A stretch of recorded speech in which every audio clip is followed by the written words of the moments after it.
মাইকটা স্টপ করে দিয়েছেন। আপনাদের এই বঞ্চনা আমি মানি না, তাই মনে রাখবেন আমি চললাম। বক্তব্যের মাঝে বন্ধ করে দেওয়া হলো মাইক।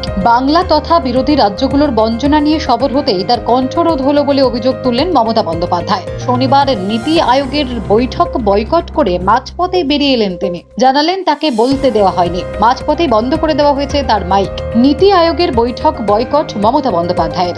শনিবার বিরোধীদের পক্ষ থেকে একমাত্র বাংলার মুখ্যমন্ত্রী এই বৈঠকে উপস্থিত ছিলেন। তার অভিযোগ, বাকি মুখ্যমন্ত্রীদের বলার সুযোগ দেওয়া হলো, তার ক্ষেত্রে 5 মিনিটের মাথায় মাইক বন্ধ করে দেওয়া হয়। ফলে বৈঠক শুরুর ঘন্টা দুয়েকের মধ্যেই নীতি আয়োগের বৈঠক ছেড়ে বেরিয়ে আসেন মমতা বন্দ্যোপাধ্যায়। বয়কটের পর সাংবাদিকদের মুখোমুখি হন তিনি। বাংলার মুখ্যমন্ত্রী বলেন, কিন্তু আপনাদের পরিষ্কারভাবে বলছি, আপনারা বাজেটে আমাদের বঞ্চনা করেছেন, আপনারা বাংলার সমস্ত উন্নয়নের প্রজেক্ট বন্ধ করে দিয়েছেন, আপনারা বিরোধী দলের কোনো রাজ্যকে কোনো সুযোগ দেন না, এবং আপনারা আমাদের 3 বছর ধরে 100 দিনের কাজ বন্ধ, প্রধানমন্ত্রী আবাস যোজনা বন্ধ, রুরাল রোড যোজনা বন্ধ, সমস্ত কিছু বন্ধ করে রেখেছেন।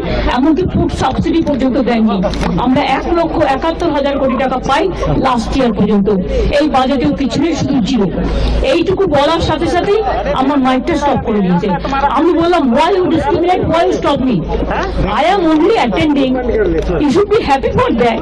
Instead of that, you are giving more scope to your party, your government, and you only me on behalf of opposition. Only I am there, and you stop my mic. আপনি আমার mic বন্ধ করে দিচ্ছেন। আপনাদের এই বঞ্চনা আমি মানি না, তাই মনে রাখবেন আমি চললাম।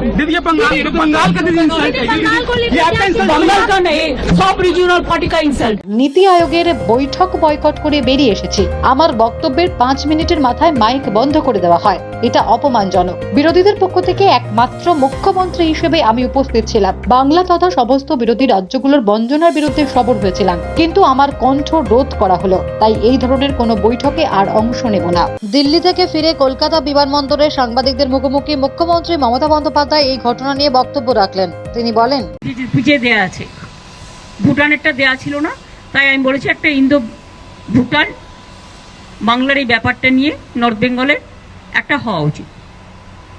আর আমরা এটা বলেছি, তুমি কোনো দেশকে কি দেবে না দেবে এটা তাদের ব্যাপার, আমি এটা নিয়ে কোনো কথা বলছি না।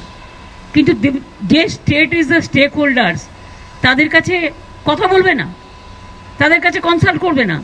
তুমি আজকে বাংলাদেশকে দিয়ে দিলে আমার কোনো আপত্তি নেই। বাংলাদেশ আমাদের বন্ধু রাষ্ট্র, অনেকে এটাকে মিসলিড করছে। কিন্তু আমরা কি বলেছি, এখানে 3টে পার্টি, একটা হচ্ছে ইন্ডিয়া, বাংলাদেশ, আর স্টেক হোল্ডার হচ্ছে বেঙ্গল। তুমি সেখানে আমাদের কাউকে জিজ্ঞেস করলে না। তিস্তার জল চলে গেলে নর্থ বেঙ্গলের লোক উত্তরবঙ্গ ভাগ করবে বলে, বঙ্গভঙ্গ করবে বলে প্ল্যান করছো। ও তো ড্রিঙ্কিং ওয়াটার পাবে না। বর্ষাকালে ডুবে যায়, গরমকালে শুকনো হয়ে যায়, তখন কিন্তু আর জল থাকে না। এটা আপনাদের মনে রাখতে হবে। সুতরাং এটা বলেছি যে তুমি আবার ফরাক্কা চুক্তি পুনর্নবীকরণ করলে, আমাদের কিছু জানালে না।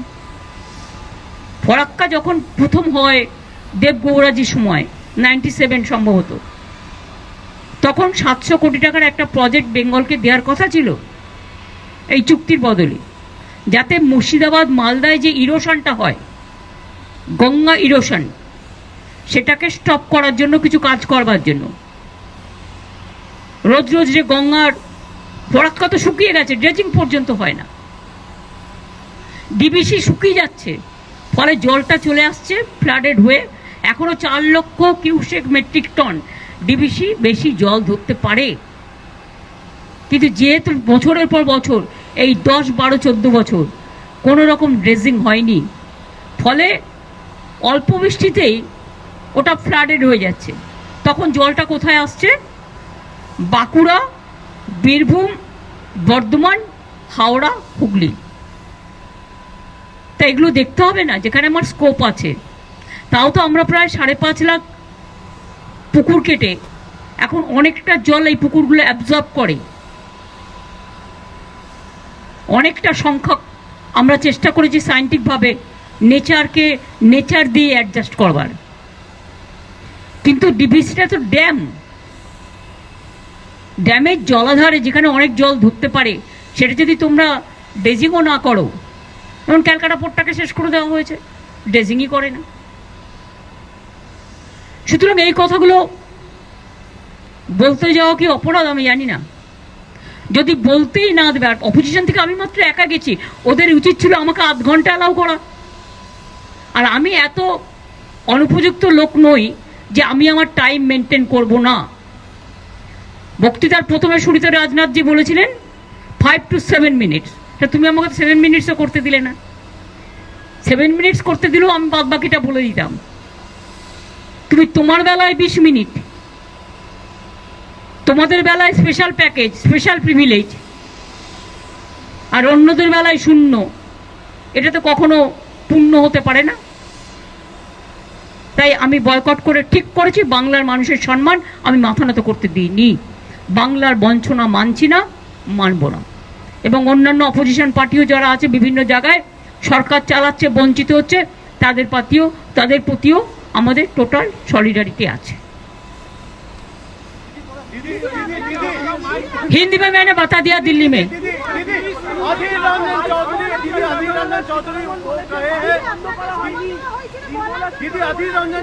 अरे भाई माছ দিয়ে কি শাক দিয়ে কি মাছ ঢাকা যায়? তুমি যদি বারবার বেল টিপছো মানে কি? আমায় স্টপ করতে বলছো তো মানে কি? হয়তো স্টপ করার সিস্টেম মানে ওইটাই।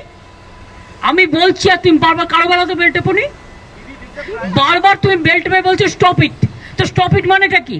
Can you tell me? আমি এত সিনিয়র পলিটিশিয়ান, এতবার ইলেক্টেড মেম্বার, অপোজিশনের মধ্যে একমাত্র গেছি ভয়েস রেকর্ড করতে।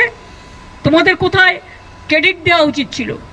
তুমি আমাকে বারবার যদি আমার বক্তব্য, তুমি যদি বেল পাঠাও, বেল দিয়ে আমাকে স্টপ করতে বলো, is it not humiliation or ইনসাল্টেশন? আমি 6 মিনিটও করিনি। অপোজিশনের পক্ষ থেকে সারা দেশে মাত্র একজন। তা ডেমোক্রেসিটা গেল কোথায়? ডেমোক্রেটিক রাইটসটা কোথায় গেল? এই মানসিকতা যে দুটো কথা শুনতেও পারে না। কেউ যদি বঞ্চনার কথা বলে, তার তো বলবার একটা জায়গা হওয়া দরকার।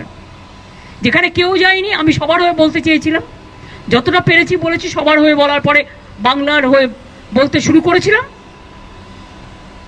তো এটা ওদের ভালো লাগেনি। এরপর থেকে ভাবতে হবে যে আদৌ ওদের মিটিংয়ে যাওয়া উচিত কিনা সম্মানের সাথে। সম্মান না পেলে অসম্মানিত হতে আমি যাব না।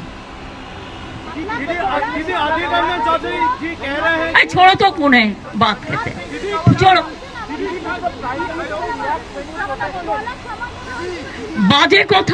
বাজে কথা মিথ্যে কথা এখন শাক দিয়ে মাছ ঢাকার চেষ্টা করছে। নিজেদের ভুলটা যদি তখন বুঝতে পারতো, তাহলে আমার সাথে এটা করতো না। Deliberate attempt two malign opposition, এটা হচ্ছে জেনে বুঝে ডেলিবারেট অ্যাটেম্প্ট টু ম্যালাইন। তা নিজেদের তো রক্ষা করতে হবে, ফেস সেভিং করতে হবে এখন না। ফেসটা তো লস হয়ে গেছে, তা ফেস সেভিং করবে কি করে? তোমরা তো ছিলে না ভাই ভেতরে, তোমরা জানবে কি? সবটাই তো বিজেপি ছিল। থ্যাংক ইউ, চললাম। ব্যুরো রিপোর্ট, সোনারপুর বার্তা।